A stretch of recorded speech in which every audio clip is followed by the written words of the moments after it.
বিএনপির ভারপ্রাপ্ত চেয়ারম্যান তারেক রহমান বলেছেন, আমরা নিরাপদ দেশ করতে চাই। আমরা একটি নিরাপদ বাংলাদেশ গড়ে তুলতে চাই, যে বাংলাদেশে একজন নারী, একজন পুরুষ, একজন শিশু নিরাপদে ঘর থেকে বের হয়ে আবার নিরাপদে ঘরে ফিরে আসতে পারে। আজ বৃহস্পতিবার বিকেল রাজধানী ৩৬শে জুলাই এক্সপ্রেসওয়ে এলাকায় আয়োজিত সংবর্ধনা অনুষ্ঠানে তিনি এই কথা বলেন। শুরুতেই দেশবাসীর প্রতি সালাম জানিয়ে তারেক রহমান বলেন, আমাদের এই প্রিয় মাতৃভূমি ১৯৭১ সালে লাখো শহীদের রক্তের বিনিময়ে অর্জিত হয়েছিল। ঠিক একইভাবে ১৯৭৫ সালের ৭ নভেম্বর সিপাহী জনতার বিপ্লবের মাধ্যমে দেশকে আধিপত্যবাদীর হাত থেকে রক্ষা করা হয়েছিল। একইভাবে ৯০-এর স্বৈরাচারের বিরুদ্ধে গিয়ে এদেশের জনগণ ও দেশের খেটে খাওয়া মানুষের তাদের গণতন্ত্রের অধিকার ফিরে এনেছিল। কিন্তু তারপরও ষড়যন্ত্রকারীদের ষড়যন্ত্র থেমে থাকেনি।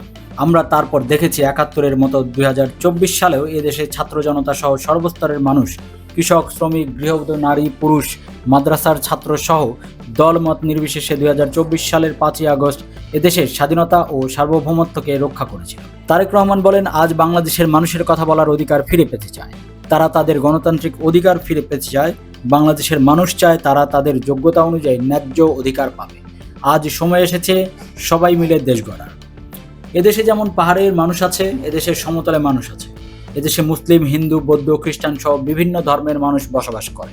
আমরা চাই সবাই মিলে এমন একটি বাংলাদেশ গড়ে তুলব, যেই বাংলাদেশের স্বপ্ন একজন মা দেখেন।